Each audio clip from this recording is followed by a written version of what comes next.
Vous êtes sur Radio Camping, la chaîne faite par et pour les acteurs du camping. Radio Camping, c'est le plein d'apprentissage de la part de personnes qui font le camping.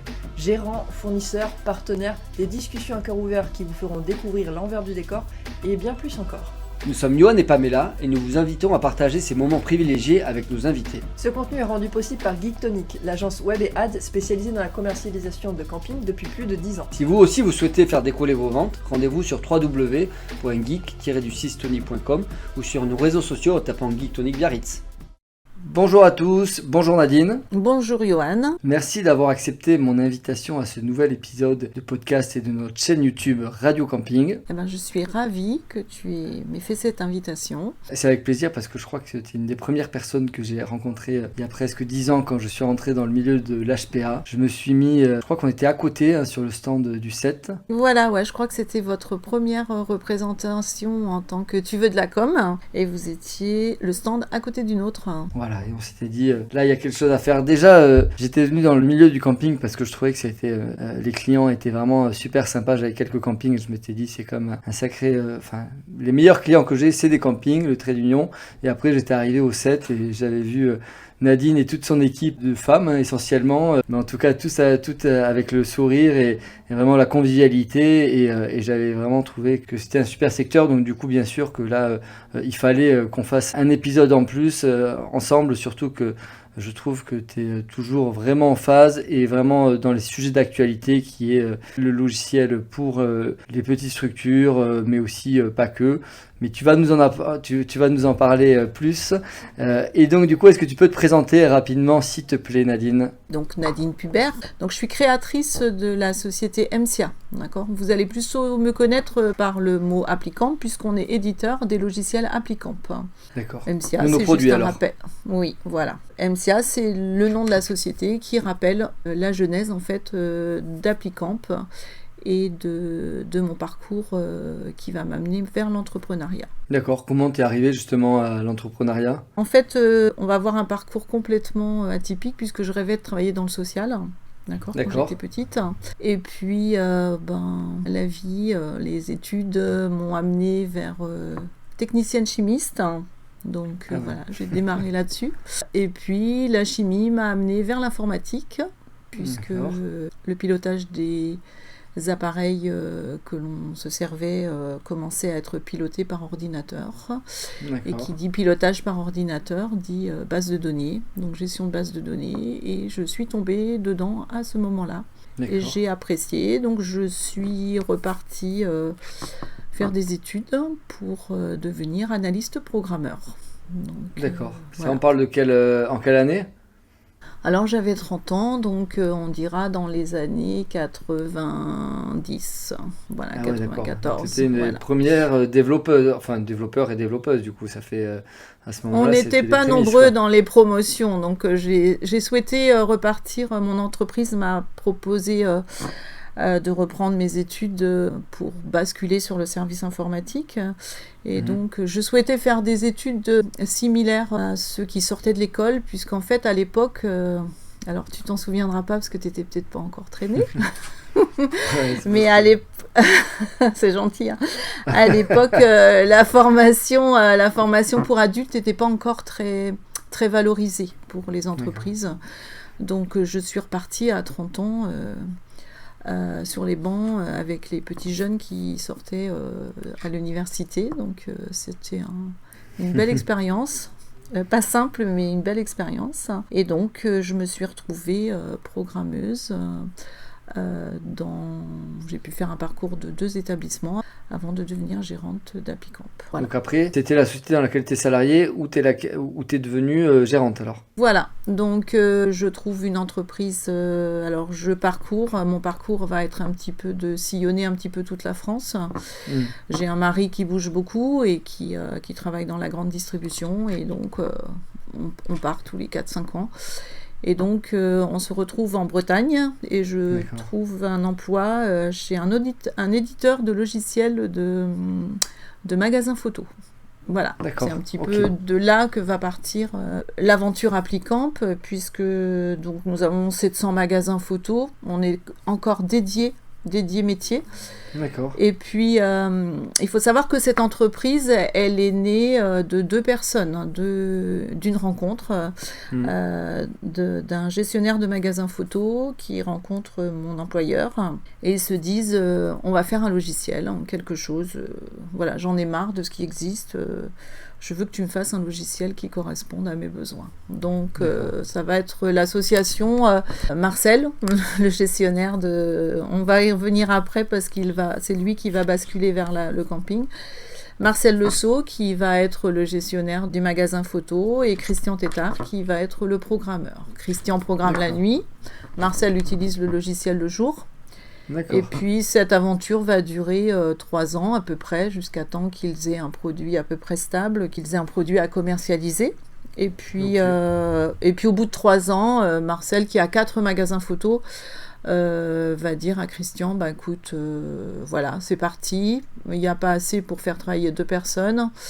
Je te vends mes parts et puis tu continues l'aventure. Et puis il a continué l'aventure, on est arrivé avec 700 magasins photos et comme Marcel est un visionnaire, il a eu la bonne idée de vendre ses 4 magasins photos en 2000 et d'acheter un très beau camping, le Ranolien, dans les Côtes d'Armor. Voilà, donc un camping de 565 emplacements.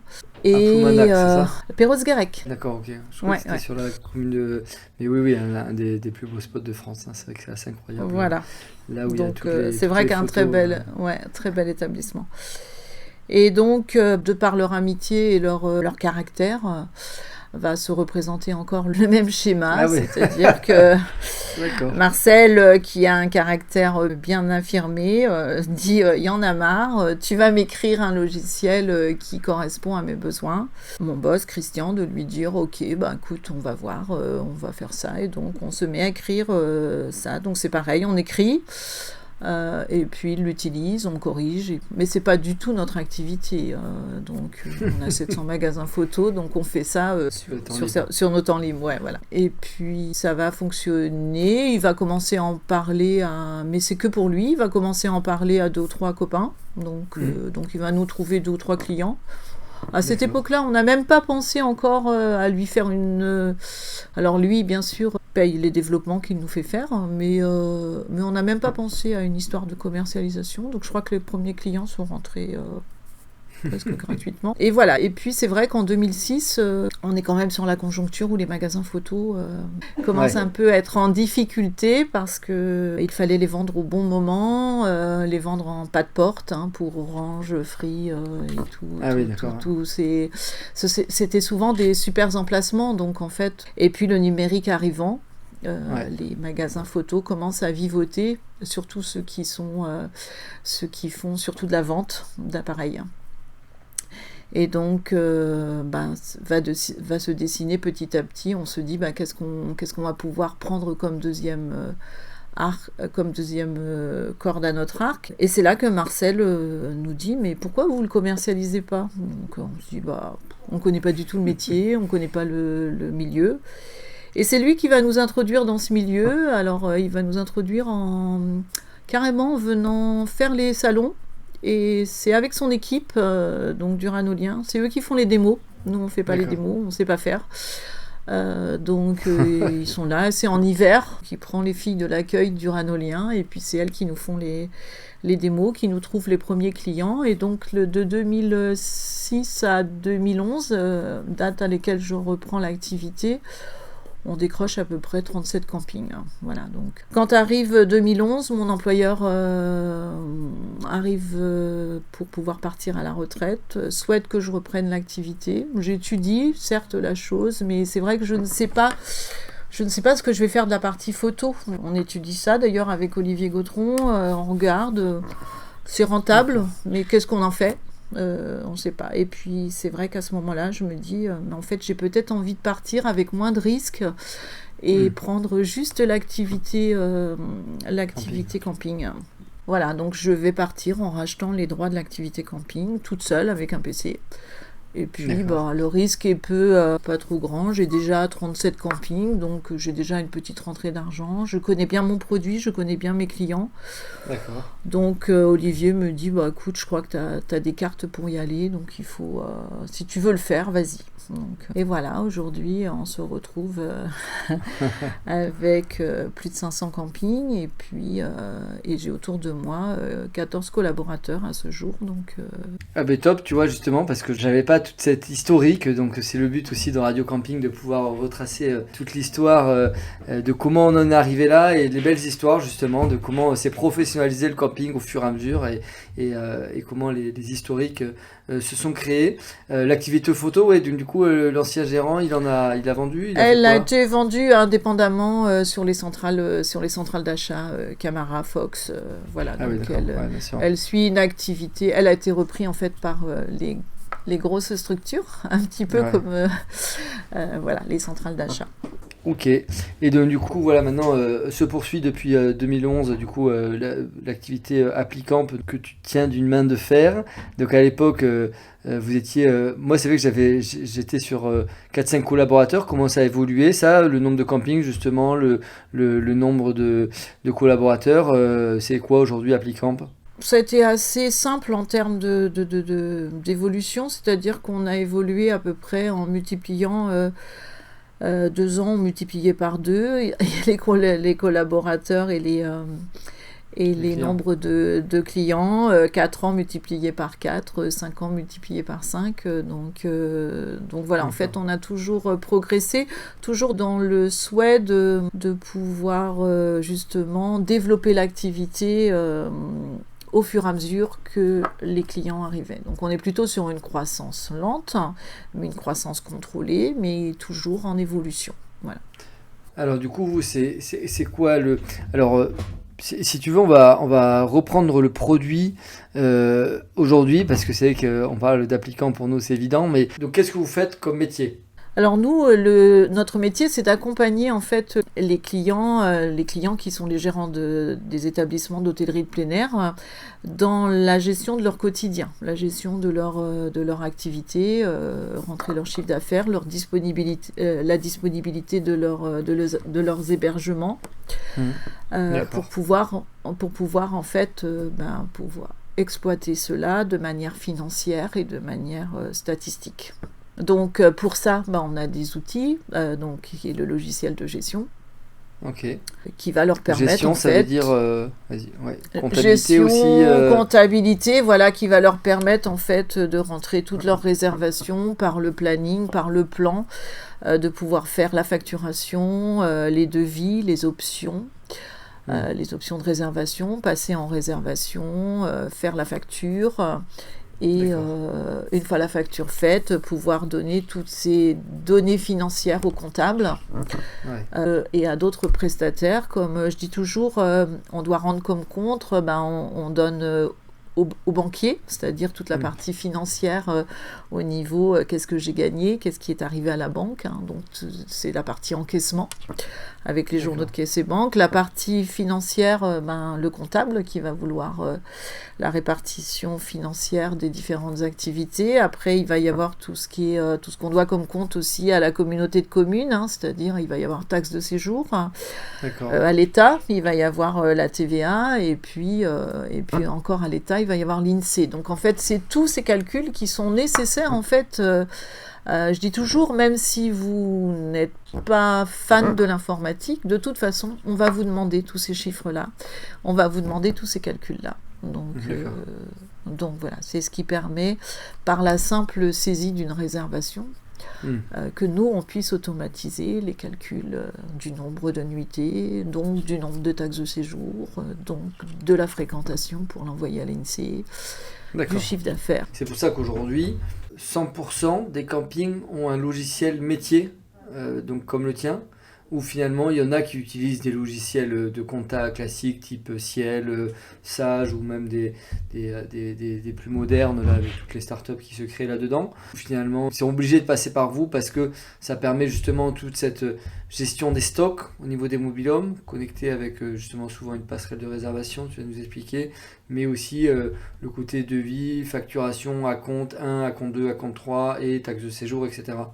Alors, tu serais surpris de savoir que tous les campings n'ont pas de logiciel de gestion, style PMS comme on va voir après, comme nous, mais aussi pas du tout de logiciel. C'est-à-dire qu'on a encore des campings qui gèrent au papier. D'accord. Ou à Excel. C'est pas quelque chose qui est obligatoire aujourd'hui ? Non, dans la partie encaissement, alors on peut, alors par rapport à la norme qui est arrivée en 2018, il a été dit que toute personne qui utilisait des biais informatiques devait pouvoir le faire avec des logiciels certifiés pour garantir en fait la conformité. Sauf qu'on pouvait ne pas en avoir du tout. D'accord ? Ah oui, d'accord. Donc, c'était soit on n'en a pas, soit si on en a un, il faut qu'il soit certifié. Donc, en fait, il reste en fait tous ces campings qui ont eu l'habitude de travailler en papier et qui continuent à travailler en papier. Alors, ça se termine souvent par les ventes. Hein. C'est-à-dire que quand un camping est vendu, les repreneurs, ils ne se posent même plus la question... de savoir s'ils vont continuer. Ils ne peuvent pas continuer tel que c'est fait en fait. D'accord. Ouais. Donc vous avez des gens qui viennent vous voir et disent je n'ai pas de logiciel. Donc finalement le marché n'est pas mature complètement à ce niveau-là, quoi. Il y a un taux d'équipement qui est pas à 100%. Tu le définiras à combien d'ailleurs sur 8000 campings en France, mais bon, vraiment 6000 exploités, c'est ça, qui sont vraiment exploités. Peut-être quoi, 90% de personnes qui ont un PMS comme le tien. Je dirais qu'à peu près 4500 sont équipés. J'ai pas de source fiable pour voilà, tout le monde, mais sur quand on connaît à peu près la répartition sur les différents PMS, on s'aperçoit qu'en fait on couvre à peu près à nous tous, je pense 4500 établissements. Ça veut dire quoi PMS d'ailleurs ? PMS, c'est Product Management System. Alors c'est un terme que moi j'ai découvert dans l'hôtellerie de plein air. Donc il est propre, je pense, à la gestion des hébergements, puisque je ne la connaissais pas du tout avant dans la photo. Donc voilà, c'est un terme propre à notre activité. D'accord. Spécifique. Ok, et donc du coup, des gens qui utilisent des logiciels justement généralistes, ça se fait ou finalement ça sert à rien ? Oui, ça peut se faire. Après, l'avantage, c'est pour sortir une facture. S'ils utilisent un logiciel généraliste, c'est pour sortir une facture. Donc tout l'enjeu et toute la difficulté en fait de pouvoir de gérer bien son établissement aujourd'hui, je pense que c'est sur les disponibilités et la tarification proposée directement par les logiciels selon le paramétrage. Donc je pense que là c'est un gain de temps qui est considérable. Donc oui, parce que vous avez une gestion des stocks, de la disponibilité, des disponibilités, dans votre directement dans le PMS. C'est pas que dans la passerelle de réservation où il y a cette gestion des stocks. Non, c'est nous qui allons donner, les PMS qui allons donner en fait le stock aux réservations en ligne du moment où notre client dit qu'il souhaite accéder à une réservation en ligne avec lesquelles on est connecté. Le stock va forcément partir du PMS, d'accord ? Puisque le PMS, il a tout le stock. Il a celui qui est pris par les réserves en ligne, par les internautes, mais il a aussi celui qui est pris par téléphone, celui qui est pris en direct quand les gens se présentent à l'accueil. Donc c'est là où la passerelle, c'est que de la résa en ligne, a priori. Et donc vous synchronisez toute cette montée en charge, cette disponibilité, la tarification qui est configurée chez vous. À chaque création, modification ou suppression d'un séjour, on va invertir en fait la résa en ligne qui est connectée avec nous, que le mouvement du stock est bougé.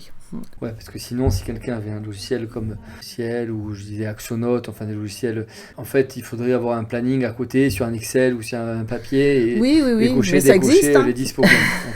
Ça existe. Hein. J'ai visité parfois des campings où quand j'allais les installer, c'est vrai que souvent c'est des gens qui reprenaient le camping et on voyait un grand planning sur le mur avec à l'ancienne sur le truc, et les gens s'en sortaient aussi, hein, mais après, aujourd'hui, le risque, et en plus, si on veut travailler avec des OTA, l'OTA, lui, ne permettra pas qu'on lui fasse croire qu'il y ait du stock alors qu'il n'y en a plus. Donc en fait, la disponibilité réelle devient vraiment nécessaire en fait pour être crédible, hein, d'accord. Et dans mon panel de clients, il en existe encore, mais il en existe de moins en moins qui ne fassent pas appel à des OTA, c'est-à-dire à des tierces personnes pour les aider à commercialiser. J'en connais pas mal pour le coup, mais et il faut qu'il y en ait encore plus qui arrivent à commercialiser en direct, mais oui, c'est sûr qu'en tout cas quand il y a ce fonctionnement-là, c'est aussi quelque chose qui permet d'être connecté en direct. Vous êtes connecté avec les passerelles, mais aussi justement ce type de réservation en ligne. Donc ça, c'est vraiment donc la partie gestion des stocks, gestion des disponibilités, devis, facturation à compte 1, à compte 2, édition de tous les éléments comptables qu'il faut, le résultat, le livre les grands livres de trésorerie, etc. Donc tous les éléments comptables. Et balance client, Voilà, pour aller jusqu'au bout finalement. Par exemple, quelqu'un comme Olivier Gautron qui fait un bilan à la fin, il peut le faire. Il travaille sur votre logiciel ou après sinon il bascule sur ses logiciels à lui, ou finalement ça permet d'aller jusqu'au bout d'une comptabilité. On fait un pont comptable, c'est-à-dire on va donner l'information sous forme de fichiers pré-paramétrés selon leur comptabilité. On va faire un pont comptable, donc ça va arriver, toute la partie journal des ventes et journal des encaissements va arriver directement dans la comptabilité. D'accord. Ok. Je travaille sur leur outil, mais en tout cas, il y a une synchro à ce niveau-là. Oui. Et après, on parle souvent, par exemple, d'autres fonctionnalités, type souvent gérer les barrières. Alors on se dit, mais pourquoi est-ce qu'un logiciel gère les barrières Quelles sont les autres features, fonctionnalités que permet un PMS comme le vôtre, par exemple ? Alors, le PMS, en fait, il est l'élément central, en fait. C'est lui qui vient stocker la vente et l'information du séjour, d'accord ? Donc en fait, c'est nous qui possédons la donnée. Et cette donnée-là, elle va intéresser plusieurs partenaires autour de nous. Elle va intéresser les barrières parce que quand quelqu'un va arriver, qu'on va appuyer sur le logiciel dans Arrivée client, puisqu'on a cette fonctionnalité-là dans les logiciels PMS, automatiquement, on va envoyer l'information à la barrière et alors, elle peut être à lecture de plaque par badge ou par digicode, mais en tout cas, si elle est à lecture de plaque et que la personne est devant la barrière, elle va s'ouvrir, d'accord ? Parce qu'on envoie l'information directement. Okay. S'il y a un départ anticipé, d'accord, quelqu'un part 2 jours plus tôt, on va dire la personne est partie. On va déclencher le départ anticipé dans le logiciel parce que ça implique soit remboursement ou non remboursement. Mais en plus, on va tout de suite dire à la barrière, c'est terminé. Quand ils vont sortir, il ne faut plus leur permettre de re-rentrer. D'accord ? On va juste nous envoyer l'information à la barrière qui, elle, fait son mécanisme, enfin, au logiciel de barrière, que pour nous, c'est terminé, ils quittent le camping. D'accord ? Donc voilà, ça va intéresser la barrière, ça va intéresser la comptabilité, d'accord ? On va envoyer les comptas. Donc nous, on possède la donnée sur les factures et sur les encaissements.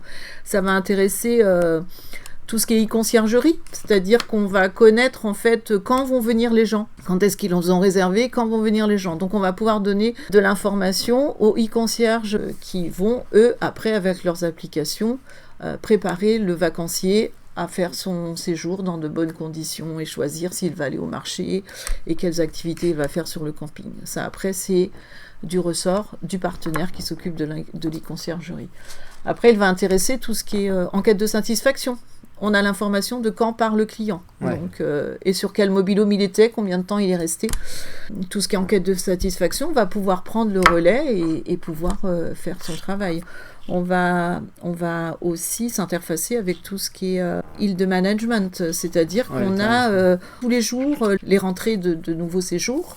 Et donc à chaque création, modification, suppression, on va envoyer cette information-là pour voir la montée en charge, d'accord, et laisser les gens qui maîtrisent bien cette partie-là sur l'analyse des tarifs, laisser faire leur travail. Donc en fait, on est les PMS sont les possesseurs de la donnée, en fait. Il va y avoir tout ce qui est L'assurance annulation, on prend un séjour et le client veut l'assurance annulation. On va rentrer qu'il prend l'assurance annulation et automatiquement, les logiciels, les PMS vont déterminer que cette information-là, il faut l'envoyer à l'assureur qui, lui, derrière, va faire son travail de contacter le client, de lui expliquer. Après, c'est son travail. Donc, en fait, on est vraiment facilitateur. On appelle beaucoup ça dans le métier des passerelles, en fait, parce que on fait des passerelles d'information et entre autres, pour les réseaux en ligne, ce sont des passerelles de disponibilité. On envoie la disponibilité puisqu'on la connaît à l'instant T. D'accord. Ok. Alors, il en existe d'autres, la passerelle INSEE, la passerelle à Tout France, par exemple. C'est aussi de l'information sur le taux de remplissage qui va permettre, en fait, à la fédération de connaître le taux de remplissage des différents établissements dans les différentes régions, des passerelles. Voilà. Il en existe plein.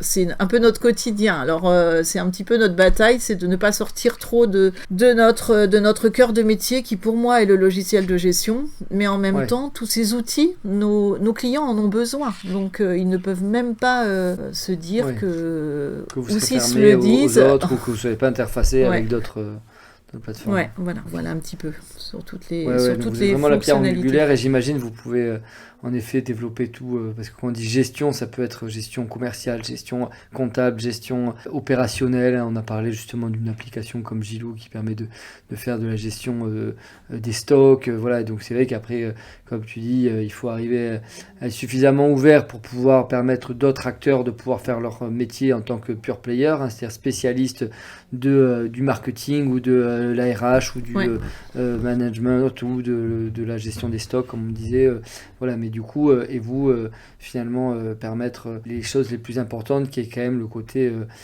stock et comptabilité. Enfin, j'imagine, en tout cas, c'est au départ les impondérables, parce que personne ne peut vous remplacer à ce niveau-là, au niveau du logiciel métier, quoi. C'est resté pour moi le cœur de l'activité. Alors certes, on pourrait aussi aller surtout, parce qu'en fait, quand on a la conception des logiciels, on pourrait très bien développer notre propre e-conciergerie ou développer nos enquêtes de satisfaction. Aujourd'hui, c'est vrai que par rapport à la taille de notre entreprise, il faut faire des choix, et ce choix-là, nous n'avons pas de réservation en ligne non plus. C'est un choix que j'ai fait de pouvoir m'interfacer en fait avec tous les prestataires qui le souhaitent, d'accord ? C'est vraiment en disant, je laisse à mes clients le choix de choisir leur partenaire, et moi je fais en sorte de pouvoir m'interconnecter avec eux. Et l'avantage que j'en tire, c'est de pouvoir justement découvrir tout un panel en fait de prestations, d'accord, et rester concentré un petit peu plus peut-être sur parce que se développer sur tous les côtés, si demain on veut faire une résa en ligne, ou si demain on veut faire tous ces produits-là, il va falloir grandir plus, puisque il faut, si demain on veut gérer nos propres barrières, il va falloir qu'il y ait des électroniciens, et donc après il faut savoir où s'arrête notre capacité en fait. Et être vraiment très bon dans tous les secteurs et dans toutes les verticales là-dessus, sans dire oui je sais faire, mais finalement faire quelque chose qui est à moitié, qui peut desservir aussi le métier, Tu pourrais faire des sites web aussi là-dessus, ou du marketing en ligne. On peut faire plein de choses, puisque on a, c'est après dans l'informatique, il existe plein de métiers, et je pense qu'ils sont différents, et moi, c'est ma vision de me dire, en fait, il y a d'autres personnes qui font des choses dans lesquelles ils sont pointus. Je préfère autant m'interfacer avec eux que de réinventer, en fait, le concept. Une vraie équipe pluridisciplinaire au service du camping, avec chacun des gens comme toi, comme moi, qui sommes très spécialisés, très pointus sur chaque domaine, et tout en laissant en effet à chaque fois le choix aux personnes, et c'est là toute l'intelligence d'arriver à s'ouvrir aux prestataires sans verrouiller l'information, pour laisser le choix à l'internaute, enfin au client. Et de toute manière, c'est le business, en tout cas aujourd'hui, le commerce se voit de plus en plus en laissant le choix et en étant ouvert et sans verrouiller les choses comme à l'ancienne, quoi. C'est-à-dire en fermant via des contrats ou via des coupant les passerelles, mais c'est plus comme ça en tout cas que je vois et que je pense et le commerce aujourd'hui, quoi. Alors c'est ma conception, elle est discutable, mais c'est ma conception aussi par rapport à la capacité, parce que ça évolue tellement vite que de toute façon, et même dans l'hôtellerie de plein air, on voit bien tous les métiers qui naissent. Le yield management, on n'en parlait pas il y a 7 ans. Enfin, c'est quelque chose. L'e-conciergerie, c'est assez récent. On a oublié les cautions. Les cautions, ce sont des métiers qui sont récents aussi. Demain, il va y avoir le contrôle de l'eau, les interfaçages avec les douches, avec les compteurs, relever les compteurs automatiquement, toute la gestion d'énergie. Donc en fait, ça va très très vite. L'hôtellerie de plein air est en pleine évolution. Et en plus, les métiers du numérique vont très vite. Ouais. Donc. Après, je pense que tu peux tout faire, mais aussi tu peux le faire en façade et pas être aussi pointu que ce que peut attendre tes clients. Donc, et puis c'est vrai que toi, tu touches du software, comme on dit, donc du logiciel, et du hardware qui est comme on disait, carrément du physique, hein, qui est de la barrière, qui est de l'eau, et là, du coup, c'est vrai qu'en plus, le champ est tellement possible, hein, on le voit, la gestion de camping, je crois que c'est 35 métiers, enfin en tout cas, c'est aux alentours de 35 métiers, ça veut dire que toi, tu peux être potentiellement, avoir une entreprise qui fait comme 35 entreprises, donc à un moment, c'est vrai qu'il faut, comme tu dis, se concentrer, être bien dans ta verticale, et en tout cas, c'est ce que je trouve que tu fais bien. Là d'ailleurs, quelles sont les nouveautés, comment évolue un logiciel aujourd'hui, quels sont les renouveaux que tu dois proposer, quels sont les enjeux d'un PMS comme le tien? Aujourd'hui, les enjeux d'un PMS comme le mien, c'est le même enjeu que mes clients. En fait, c'est aujourd'hui de pouvoir exister, pérenniser et apporter en fait des solutions qui soient innovantes pour pouvoir tenir le marché en fait. Donc voilà, pour moi, toute la difficulté, c'est de pouvoir faire ça sans se perdre. Donc aujourd'hui, c'est vrai que par rapport à ça, on a créé Applicamp Neo qui répond à ce besoin d'exister, de pérenniser et d'apporter des nouvelles fonctionnalités innovantes et de la facilité, de la mobilité, du web, toutes ces choses qui sont informatiques, qui sont en fait les logiciels de demain en fait. Ouais, Neo, alors c'est quoi? Neo, c'est la suite, c'est le petit frère d'Applicamp, d'accord. Ouais. Il s'appelle Applicamp Neo, hein, d'accord. Donc on différencie pas parce qu'en fait Applicamp, on est parti du constat qu'Applicamp était apprécié, mais avait toutes ses limites au bout d'un certain temps, toutes ses limites. Quand j'ai raconté tout à l'heure l'histoire, il faut quand même penser que les premières lignes de code d'Applicamp ont été créées en 2000, d'accord. On est en 2023, d'accord. Donc, arrivé à un moment, c'est vrai qu'après mes 5 premières années de gestion d'entreprise, je me suis dit, bon alors, ok, maintenant tu as fait 5 ans, tu as réussi à faire 5 ans, tu sais à peu près, tu t'es donné le challenge de savoir si tu pouvais gérer une entreprise, ok, ça marche, vous êtes 5, vous avez augmenté vos clients, vous avez augmenté votre chiffre d'affaires, c'est quoi les 5 prochaines années? Est-ce que tu peux pérenniser ça? Est-ce que tu peux transmettre et pérenniser? Transmettre à mes collaborateurs la connaissance en fait. Et donc, je me suis dit, pour ça, on va partir d'Applicamp, on va partir de ses points forts et de ses points faibles, et puis de ce qui lui manque. Il y avait 2 solutions. Soit on le refaisait lui, d'accord. J'ai choisi de changer de technologie, de partir sur du web. Du web, c'est hébergé, alors c'est ce qu'on appelle les SaaS. Oui, c'est sur des serveurs web. Alors, la particularité de Neo, c'est qu'il peut être hébergé aussi sur le camping par le boîtier Neo. D'accord. Donc, quand j'ai voulu créer ce projet-là, je me suis dit, ok, mais il faut que je regarde quelles sont les problématiques. Ils me demandent de la mobilité, ils me demandent de pouvoir travailler sur des tablettes, ils veulent travailler sur Mac.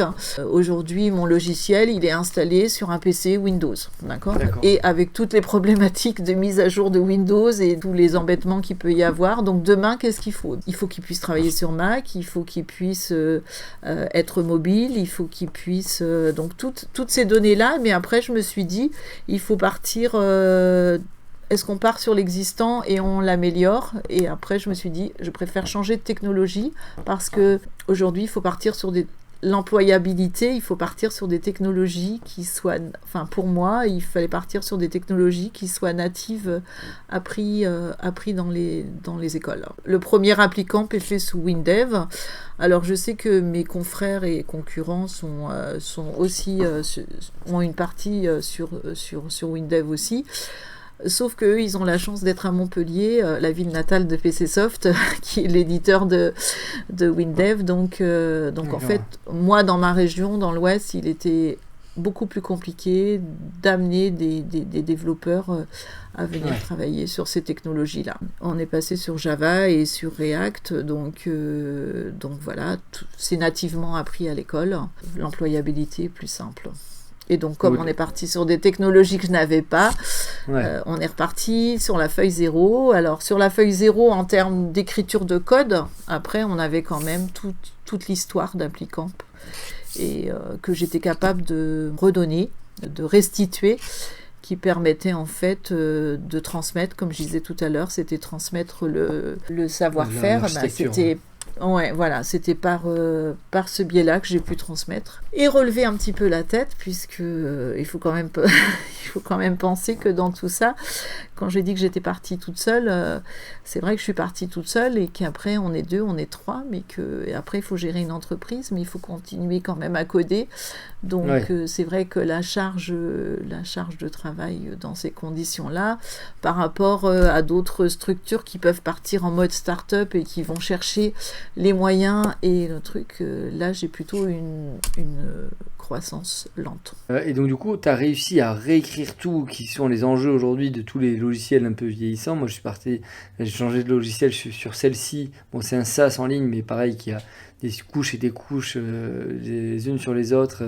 Et donc finalement, ça vous a pris combien de temps à développer Neo ? La première, comme je te dis, c'était au bout de 5 ans. Donc en 2016, j'ai commencé à y penser. Et puis en 2016-2017, un deuxième, on va peut-être y revenir plus tard, mais on peut en parler maintenant. Une page de l'histoire aussi d'ApplyCamp a évolué, c'est-à-dire que à force de faire des développements et d'être interfacé avec C'est ouvert, il y a eu un rapprochement entre C'est ouvert et moi à hauteur, Manuel Mirabel m'a dit, écoute, si tu as besoin pour avancer, on peut. Donc il y a eu ce rapprochement avec prise de part dans la société. Et donc c'est à partir de ce moment-là où je me suis dit, je peux avancer, je me sens soutenue aussi par ce projet-là. Et donc 2017, le projet a commencé et les premiers bêta-testeurs ont sorti en 2021. D'accord. Donc 3 ans, 3 ans de développement. Ouais. Oui, d'accord. Voilà. Et donc là aujourd'hui, ça fait 2 ans que vous exploitez Neo, et donc c'est full opérationnel, full web, et donc du coup avec les nouvelles features et les nouvelles Alors interactions. Tous nos clients ne sont pas passés, puisqu'en fait on ne peut pas pour nous, dans ma conception, la migration est quand même quelque chose d'assez lourd. Il faut que le matin, ils sont sur ApplyCamp, le soir, ils sont sur ApplyCamp Neo. On a changé de base de données, donc on a juste respecté en fait les fonctionnalités pour que les gens s'y retrouvent et qu'on n'ait pas forcément à redonner de formation et à redonner beaucoup de formation et qu'ils ne soient pas perdus. Mais tout ce qui est migration, et puis après, pour pouvoir faire un déploiement contrôlé, on a commencé par l'année dernière, il y avait 50 personnes qui l'utilisaient. La première année, c'était en bêta-test, donc on n'en a eu qu'une dizaine. La deuxième année, on a eu 50, et là, cette année, on va passer 120. Donc voilà, je pense que c'est... Et puis, l'année prochaine, peut-être 200, 300, et puis il faut qu'on fasse cette bascule pour pouvoir amener tous ces gens à tous nos clients, à ces nouvelles fonctionnalités, en fait. Et ça, du coup, c'est le frein de déploiement de Neo de manière globale, c'est vous le support pour arriver à onboarder, donc à faire passer tout le monde sur la nouvelle formation, et en tout cas s'il n'y a pas de formation, vous même nous en reparamétrez interne, le tout. Ouais, vous reparamétrez la chose, parce que du coup c'est du travail pour vous. Et il y a un côté coût aussi pour le gérant de camping. Oui, forcément que tout ce développement n'est pas anodin pour nous, n'est pas anodin pour nous et pour eux aussi. Donc il y a forcément un coût supplémentaire, puisqu'on accède aussi à à d'autres fonctionnalités, à la mobilité, au multiposte, voilà, on peut travailler d'où on veut, comme on veut, sur le nombre de postes que l'on veut, donc voilà, on n'est pas sur les mêmes critères qu'avec Applicamp, hein. Donc il y a forcément une marche à monter, qu'il faut monter par le coût, mais qui monte aussi par les fonctionnalités.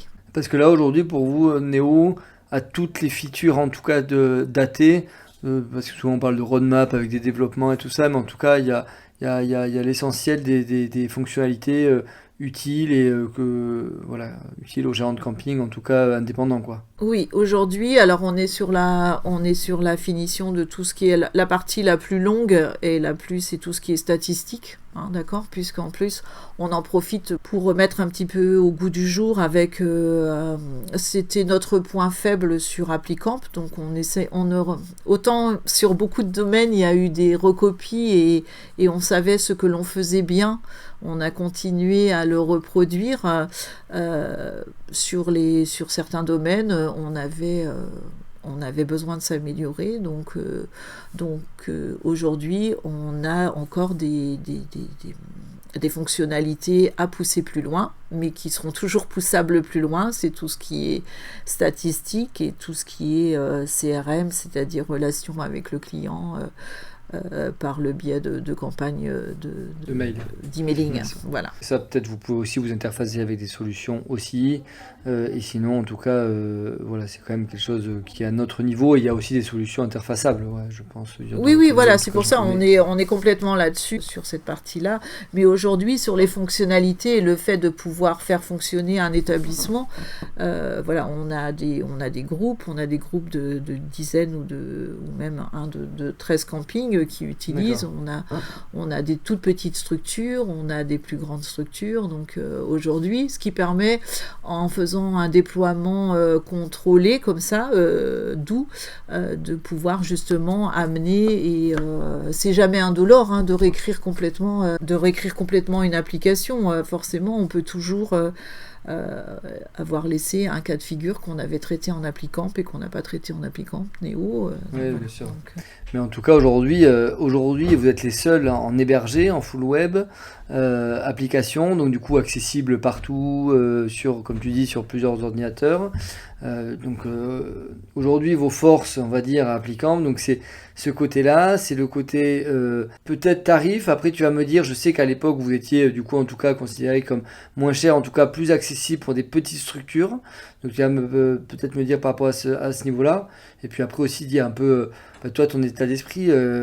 C'est vrai qu'on apprécie Nadine en tant que personne. Justement, j'étais content de retracer un peu ton historique parce que je vois le côté sociable et donc du coup aussi adhérer à tout ce côté humain, entreprise à taille humaine, accessible, etc. Donc voilà, si tu peux un peu retracer aujourd'hui les forces de Applicamp Neo et de Nadine avec son équipe. Juste revenir sur une de tes phrases. Donc on n'est pas les seuls. Je veux juste être clair au cas où. Il existe un produit qui est né nativement full web. Okay. Mais voilà, tout l'exercice était de pouvoir justement évoluer vers ce nouveau fonctionnement, parce qu'on sait que c'est le fonctionnement de demain, d'accord ? Ouais. Et aujourd'hui, on a un très très bon accueil pour nos clients qui migrent et même pour nos clients qui arrivent sur ce produit-là, parce qu'il leur permet une grande liberté, qu'ils soient très petits campings, qu'ils soient un peu plus grands, qu'ils fassent partie d'un groupe. Ce virage, il était vraiment important, et comme je disais tout à l'heure, pour la pérennité de l'entreprise aujourd'hui, d'accord, pour se dire, si on veut pouvoir exister demain, il faut qu'on puisse avancer, et c'est tout l'enjeu aussi de gérer une société, c'est-à-dire comment est-ce que, je l'ai déjà dit tout à l'heure, comment est-ce qu'on fait pour avancer, tout en respectant les valeurs qui sont très fortes, de la relation, du social, ce que je voulais faire quand j'étais petite, du service, comment trouver ce juste milieu, ce juste équilibre qui fasse qu'on ait ces retours clients, qu'on ait ces retours partenaires, ces retours collaborateurs. Voilà, c'est pour moi, aujourd'hui, au bout de 12 ans, je mesure cette réussite à ce niveau-là. D'accord ? Ça, c'est ma vision d'entreprise. Donc, elle est pas forcément percutante, mais je pense que j'avance toujours. Je passe les caps à ma vitesse. Quand il faut passer la norme, je la passe. Demain, il va falloir faire toute la dématérialisation des factures, tout le invoicing, on est dessus.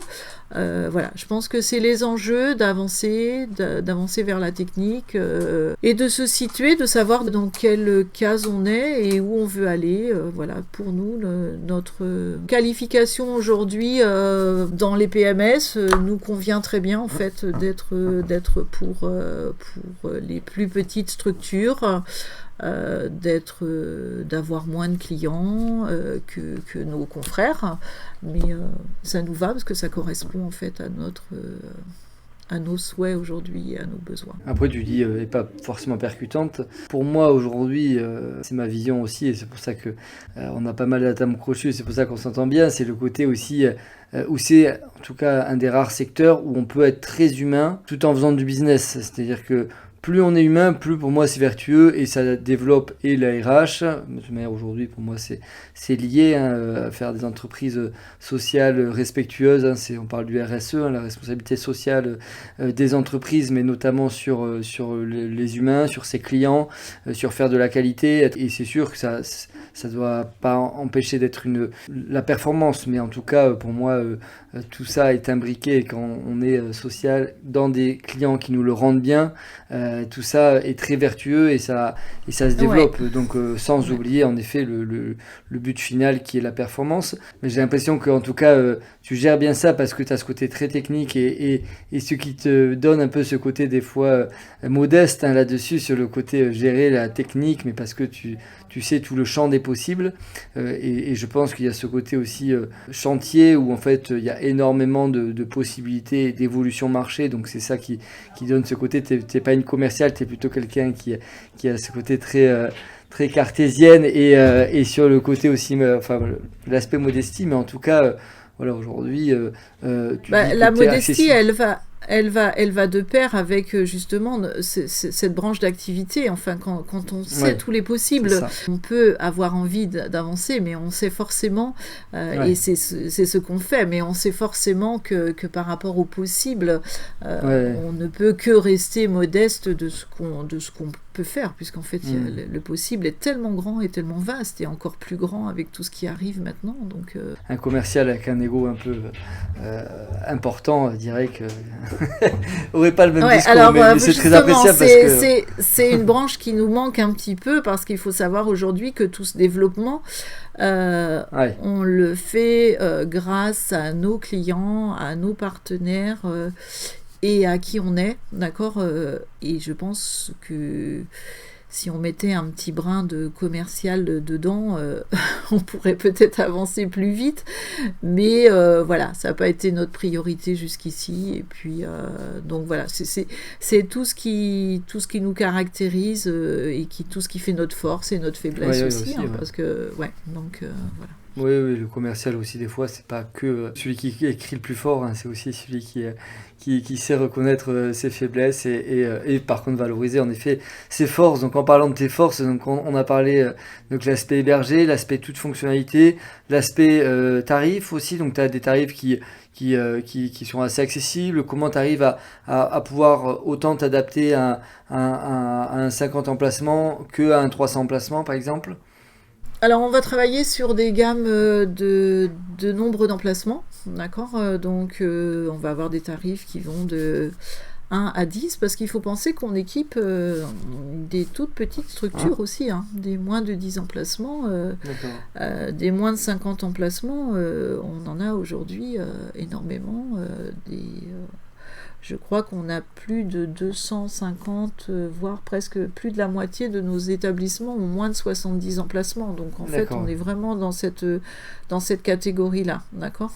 Après, par rapport à l'histoire et par rapport à la tarification, aujourd'hui, j'ai pas fait un grand comparatif parce qu'il est compliqué à faire, parce qu'on ne compare pas forcément toujours les mêmes choses, mais on est parti, dans mon histoire, si je te racontais, on est parti d'un produit qu'au début on n'avait même pas pensé vendre, donc on est parti sur des tarifs très bas, j'ai racheté sur des tarifs très bas, donc Applicamp a forcément resté un petit peu sur cette catégorie-là. Avec Néo, j'ai fait quand même un travail pour essayer de retrouver. Aujourd'hui, je ne veux pas forcément que les gens viennent chez Applicamp juste parce que le prix est bas. Ouais. Je veux qu'ils viennent parce qu'ils sont convaincus que le produit peut les accompagner longtemps ou pendant une durée de leur activité.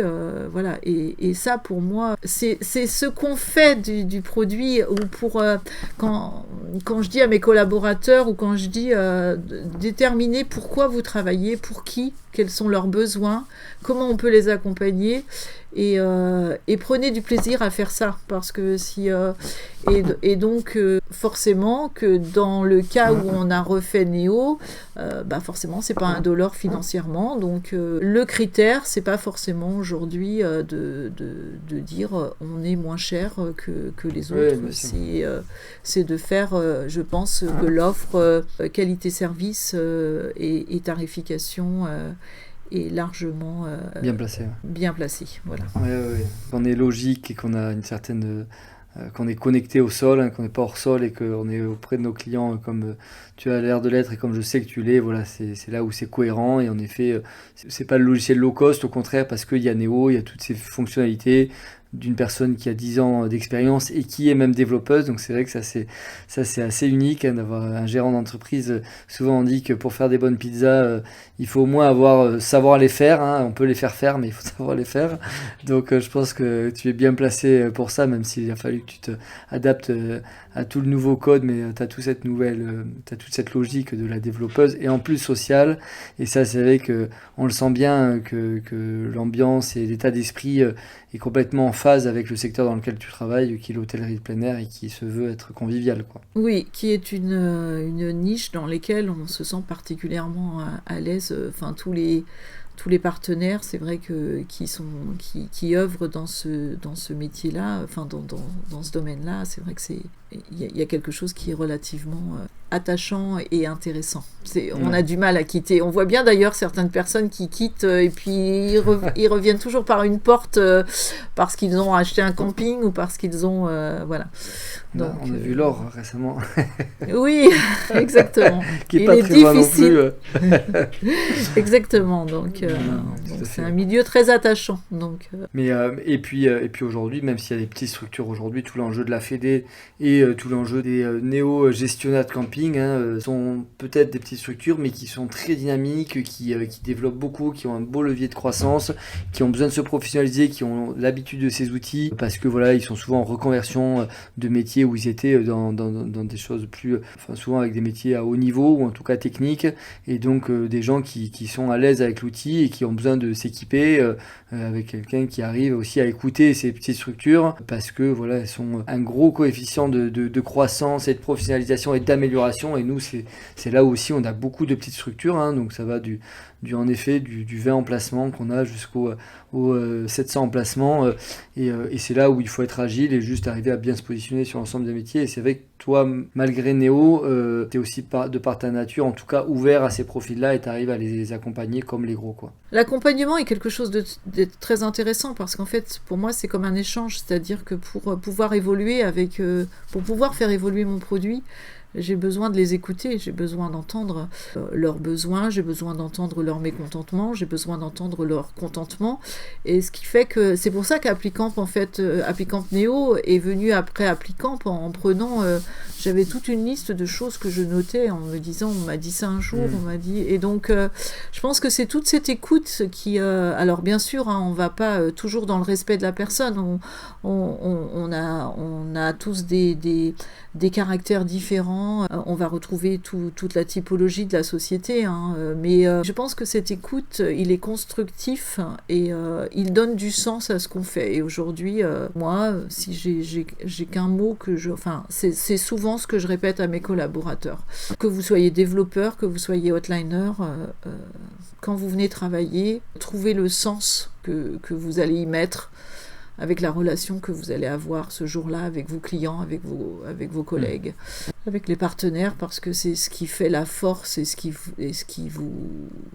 nous fait grandir en fait. Hein. Donc, On peut trouver du sens dans tout, il faut juste ne pas se dire que le sens est chez le voisin, que l'herbe est toujours plus verte ailleurs. On peut toujours cultiver son jardin devant chez soi et surtout créer de la valeur, et en tout cas on nous le rend bien quand on crée de la valeur, je trouve, dans le camping. Mais en tout cas, merci de cet entretien, Nadine, plein de sincérité et de confiance.